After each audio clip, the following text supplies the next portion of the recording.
Yasha wadi? So baba kwa msanya shenzi simtani wewe. Chi?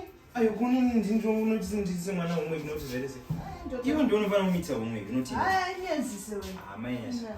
Indava chamari kusaziva chikoro here. Imwe itise umwe. Kandi maiti makapasa stereke.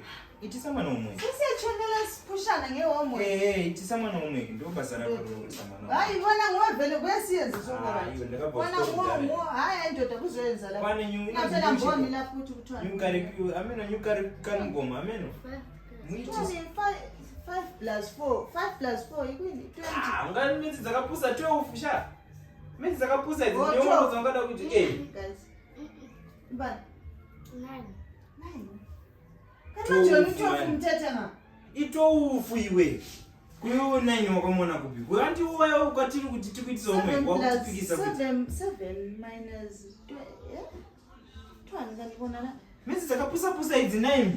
Ngati 4 plus 9 5 plus 4 i12. Ndo midzi dzangata zidzo dzidzi.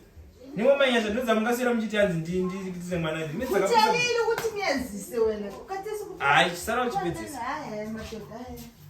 Sara uchipedzisa. But dzakapusa idzi. Unoningirira. Unozongo. Avanosara chikubetsera.